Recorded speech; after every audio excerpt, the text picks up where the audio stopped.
Hello and welcome to Millennium News Hour. I am Tanziba Nawreen. In today's bulletin, we will present top and trending news from across the nation and the world. Let's begin with the headlines of the day.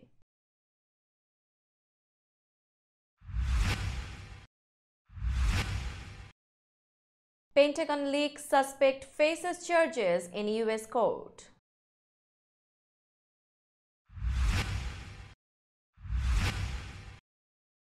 Biden admin asks US Supreme Court to halt abortion pill curbs.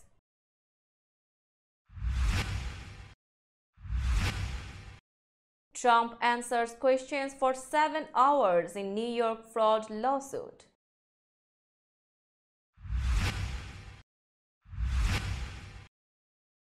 Annual Iftar Ramadan dinner held in Bronx Borough.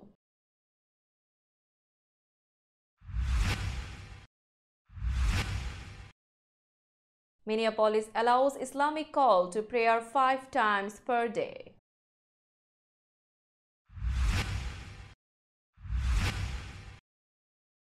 DeSantis signs 6-week abortion ban in closed-door ceremony.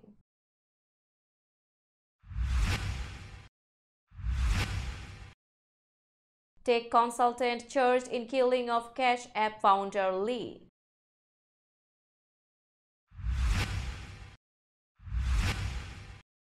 Minneapolis to pay $8.9 million over Chauvin's actions before Floyd.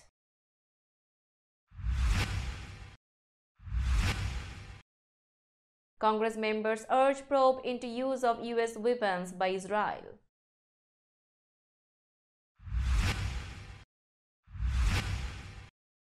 AI could cause nuclear-level catastrophe, third of experts say.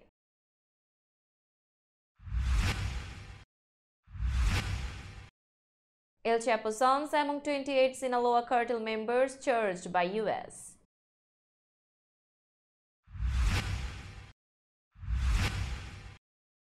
Biden taps Gaga, Clooney, Garner, others for Arts Committee.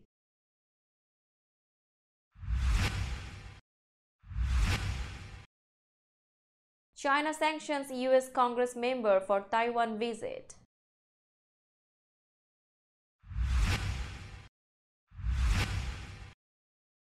China vows not to sell arms to any party in Ukraine war.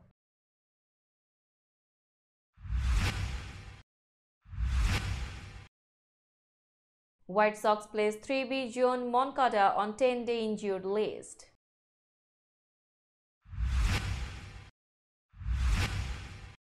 And Juventus stadium ban for racist chants at Lukaku suspended.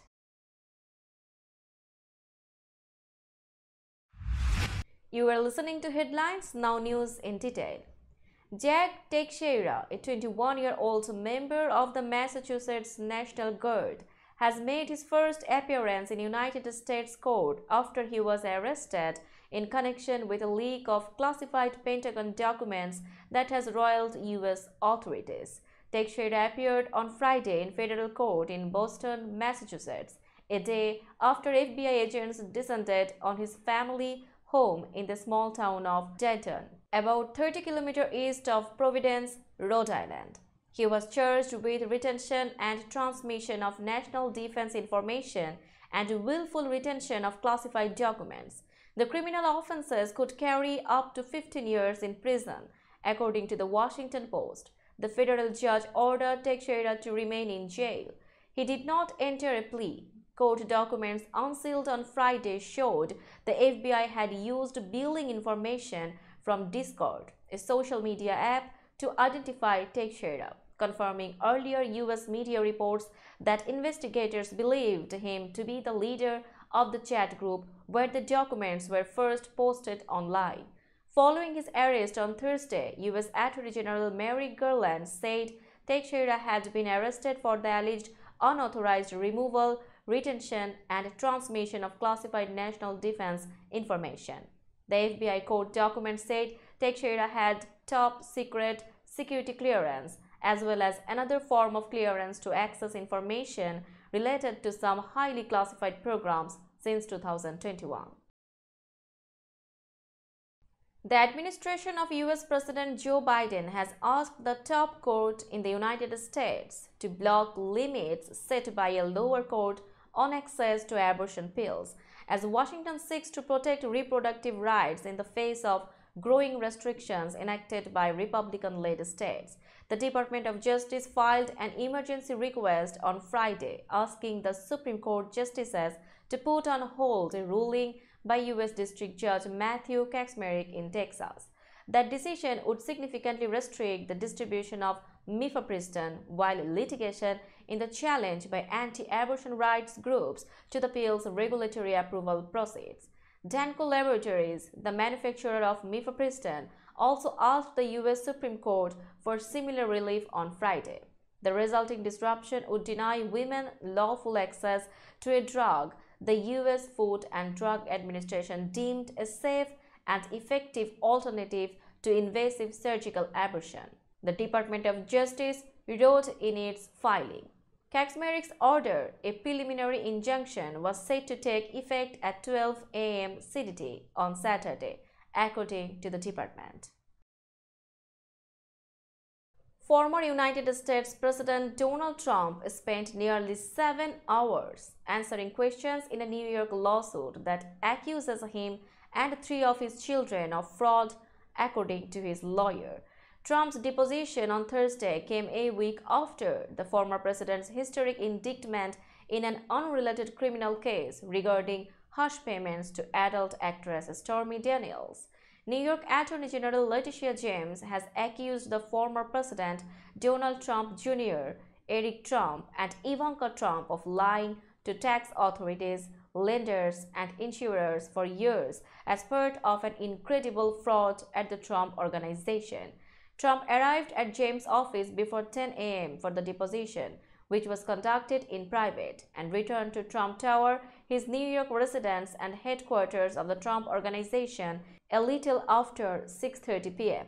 Trump previously attended James' office in August, during which he refused to answer most questions and invoked his right to silence several hundred times. Christopher Kise, a lawyer for Trump's businesses, said the former president spent nearly 7 hours answering questions about his extraordinary business success and that everyone will scoff at the notion any fraud took place once the facts are out in the open. A Ramadan Iftar program was held on Thursday, April 13th in Bronx, New York. The Bronx Borough President Vanessa L. Gibson hosted her annual Iftar Ramadan dinner at Bronx Borough Hall alongside a range of organizations, including ICNA Relief, Union Community Health Center, MetroPlus Health, Rethink Food, Subway, Sapna NYC, Muslim American Society, and Khalil's Food, as well as Maurice Heights Health Center, Islamic Relief, Bronx Muslim Center, Lal NYC, the Gambian Youth Organization, Mujumdar Foundation, Soti Yetu, Arab American Family Support Center, the NYPD Muslim Officers, Vishnu Mandir, Fellowship, Tabernacle Ministries, Street Vendor Project, Muslim Community Network, Muslim Women's Institute for Research and Development. This event aimed to celebrate the end of the daily fast observed during the month of Ramadan and recognize the significant contributions made by Muslim Americans in the Bronx community. The event started with a Holy Quran recite by children. There was a chorus Islamic songs presented by the children group. The event honorees were Dr. Hamud Al-Silvi, Imam Abul Qasim Yahya of Bangla Bazar Jami Masjid, Imam Nibzad Abdovik of Belmont Islamic Center, Imam Al-Hassan Umar of Darussalam, Imam Omar Niaz of Jamiatu Ansaruddin, Detective Mohammed Amin of NYPD Clergy Outreach, 50th Precinct CO Philistine Strower, Sister Kujegi Kamera of Fordham University, and Imam Mohammed Shafied. Before Iftar, the honorees gave their valuable speech about glory and importance of the holy month Ramadan and significance of fasting. The Islamic call to prayer, or azan, will soon echo through the streets of Minneapolis, Minnesota, as it becomes the first large U.S. city to approve mosques to publicly broadcast the call to prayer 5 times each day. The Minneapolis City Council unanimously approved a resolution making changes to the city's noise ordinance, which had prevented some morning and evening calls during certain times of year. This is a historic victory for religious freedom and pluralism for our entire nation, Jailani Hussain, director of the Council of American Islamic Relations, Minnesota branch, said in a statement on Thursday after the vote. We thank the members of the Minneapolis City Council for setting this great example, and we urge other cities to follow it. The vote took place during the Muslim holy month of Ramadan and has been met with celebration from members of the city's local Muslim community. The city's mayor is expected to sign the resolution next Monday. Florida Governor Ron DeSantis has signed a bill to ban abortions after 6 weeks of pregnancy, giving the Republican a major conservative policy victory as he prepares to launch an expected presidential candidacy. DeSantis signed the measure late Thursday night in a private ceremony without fanfare, hours after the Republican-dominated State House approved the bill. The law will take effect only if the state's current 15-week ban is upheld in an ongoing legal challenge that is before the state Supreme Court, which is controlled by conservatives. For DeSantis, the late-night, closed-door bill signing was a departure from his usual bombastic style and signals the difficult political line he is walking on abortion politics ahead of his anticipated White House run. Restrictions, popular among some conservative GOP primary voters, are seen as potentially damaging among the broader electorate and have led to bruising losses at the ballot box for Republicans in recent months. We are proud to support life and family in the state of Florida.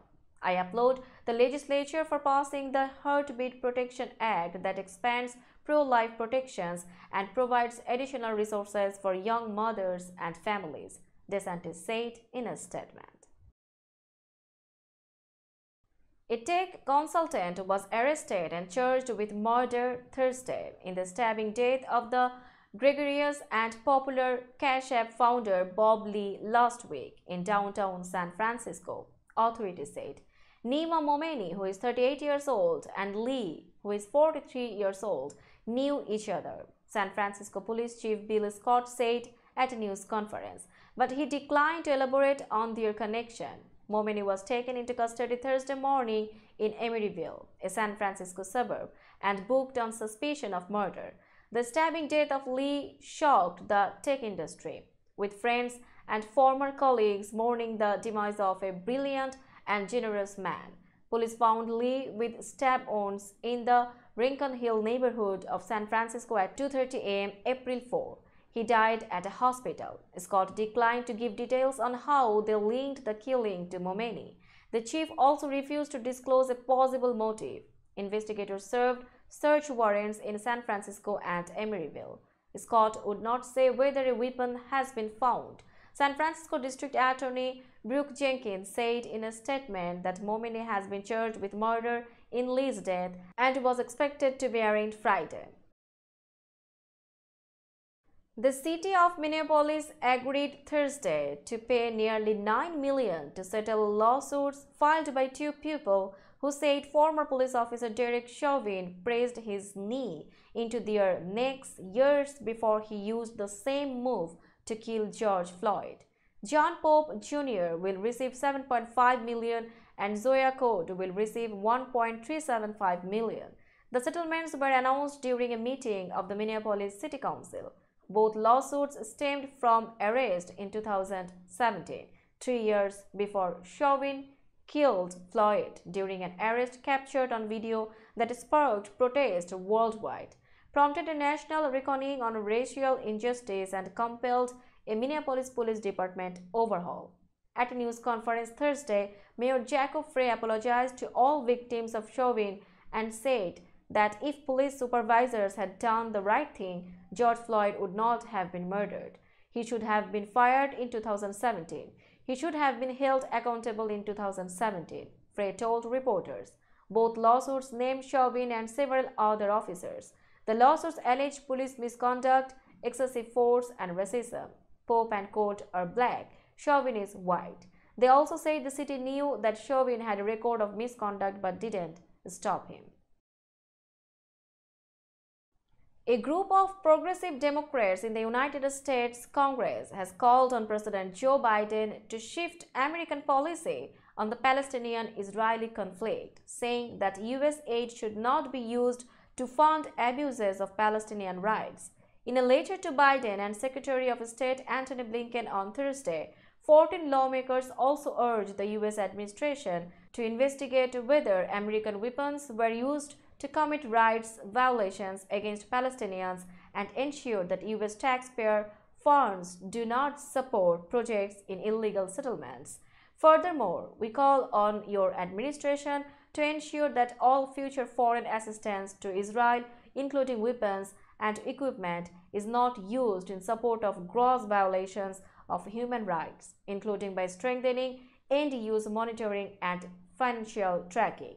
It read, U.S. regulations, including a provision known as the Leahy Law, prohibit assistance to military forces that commit gross violations of human rights. The letter, led by Congressman Jamal Bowman and Senator Bernie Sanders, marked a rare call from Congress for restricting the $3.8 billion that Israel receives in U.S. military aid every year.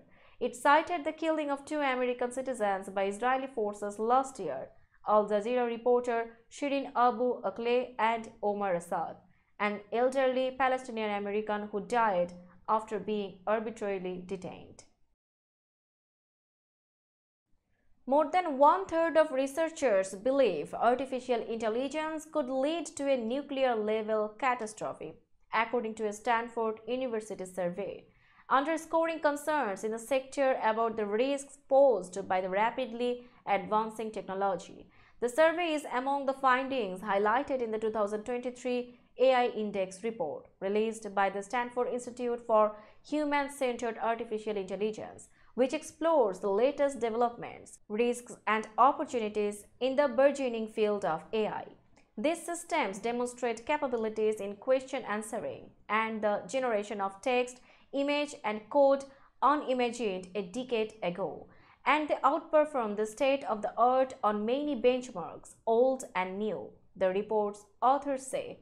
However, they are prone to hallucination, routinely biased, and can be tricked into serving nefarious aims, highlighting the complicated ethical challenges associated with their deployment. The report, which was released earlier this month, comes amid growing calls for regulation of AI following controversies ranging from a chatbot-linked suicide to deepfake videos of Ukrainian President Vladimir Zelensky appearing to surrender to invading Russian forces. The Justice Department on Friday announced charges against more than 24 members of Mexico's powerful Sinaloa cartel, including sons of notorious drug lord Joaquin El Chapo Guzman, in a sprawling fentanyl trafficking investigation.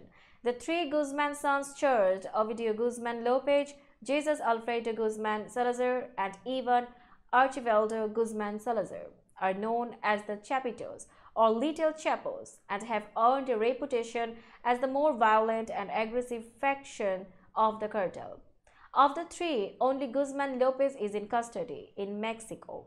Attorney General Merrick Garland, standing alongside Drug Enforcement Administration Chief Ann Milgram and other top federal prosecutors, unveiled the indictments in 3 districts aimed at hitting the cartel's global network. The defendants span a broad swath of a complex manufacturing and supply network. They include Chinese and Guatemalan citizens accused of supplying precursor chemicals required to make fentanyl, as well as those suspected of running drug labs in Mexico, and others accused of providing security, weapons, and illicit financing for the drug trafficking operation. The White House on Thursday announced a star-studded slate of members for the President's Committee on the Arts and the Humanities, a panel of artists, museum professionals, academics, and philanthropists that serves as an advisory board to President Joe Biden on culture issues. The group will be co-chaired by Bruce Cohen, an Academy Award-winning producer known for films such as American Beauty and Silver Linings Playbook, and pop megastar and Grammy Award winner Lady Gaga, also known as Stephanie Germanotta, according to the White House. Others tapped to the committee include musician Jon Batiste, who performed at the White House State Dinner in honor of French President Emmanuel Macron in December, television producer Shonda Rhimes, Grammy Award winner Joe Walsh, and actors George Clooney, Jennifer Garner, Troy Kotsur, and Kerry Washington. It also includes one former member of Congress, Democrat Steve Israel, who represented New York in the House. Now it's time for global updates.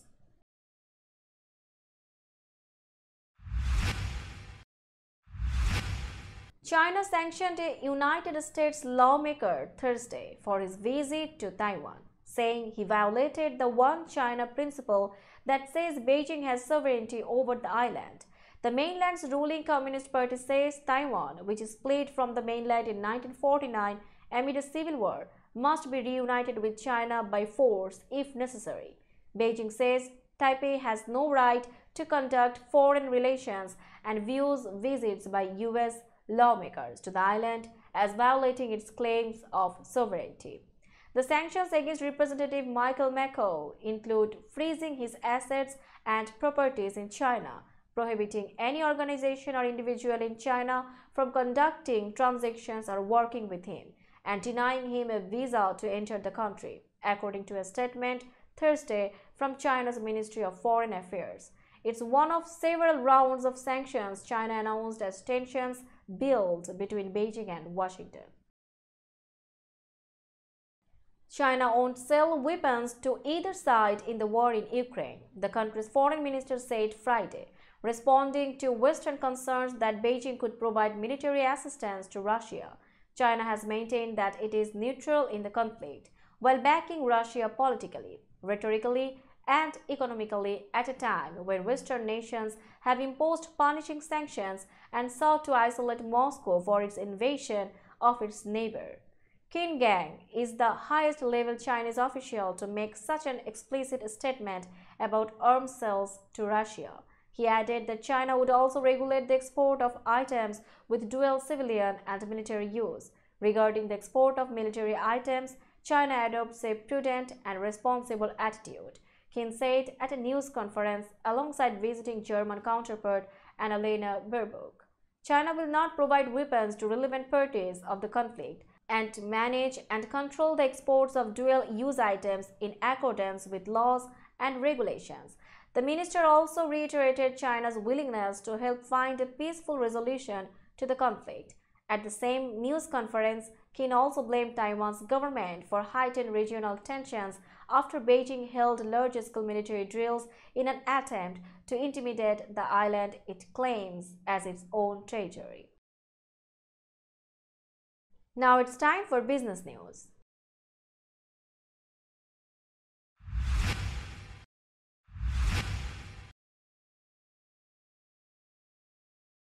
Today's New York stock close price is 15,630.89. The NYSE composite is increased by 129.96 points or 0.84%.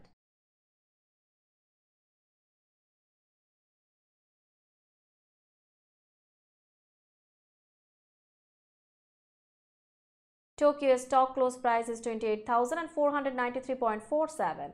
The Nikkei 225 index is increased by 336.50 points or 1.20%.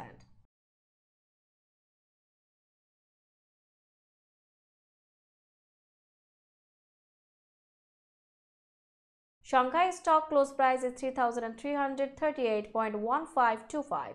The Shanghai Composite Index is increased by 19.79 points or 0.60%.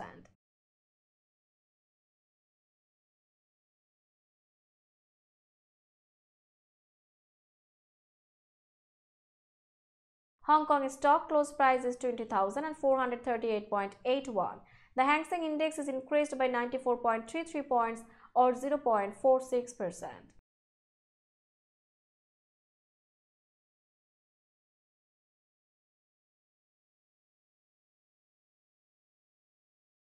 Bombay stock close price is 60,431.00. The Sensex index is increased by 38.23 points or 0.06%.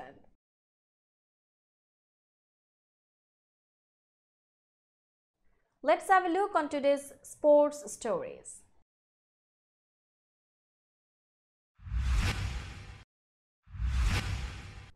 The Chicago White Sox placed third baseman Gian Moncada on the 10-day injured list on Friday and reinstated outfielder Eloy Jimenez from the IL.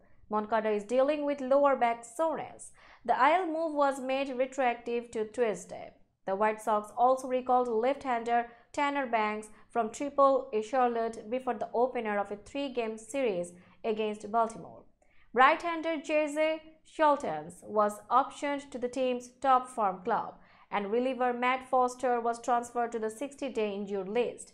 Nick Solak was claimed off waivers from Seattle and optioned to Charlotte. A 28-year-old utility man and Woodridge, Illinois native, Solak was designated for assignment by the Mariners on Monday.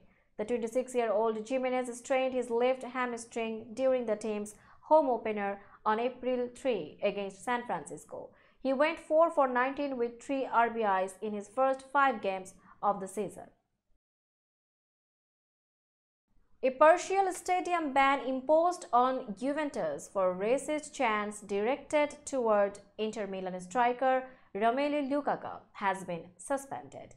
The Italian Soccer Federation made the decision Friday following an appeal of the penalty issued by the Serie A judge, meaning that Juventus will be permitted to have a full stadium for its next home game in the league against runaway leader Napoli on April 23. Under the original sanction, Juventus was ordered to close part of the southern end of the Allianz Stadium. The ban had stemmed from indecent during the first leg of the Italian Cup semi-finals last week, when Lukaku, who is black, was subjected to discriminatory chants. Lukaku was sanctioned with a second yellow card for provoking Juventus fans by holding his finger to his lips as if to silence the crowd after converting a stoppage time penalty to earn Inter a 1-1 draw. Lukaku was therefore suspended for the second leg of the semi-finals on April 26. Let's have a look on today's weather forecast.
That's all in today's news. Keep watching Millennium News 24 for latest update. Millennium TV USA and Millennium News 24 network is transmitted and available to be watched free for all at TVs such as Sony, Samsung, LG, Roku TV, Amazon TV and Apple TV.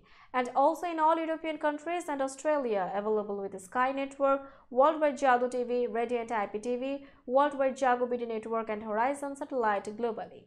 Stay connected with us for all types of informative and entertainment program. Thank you.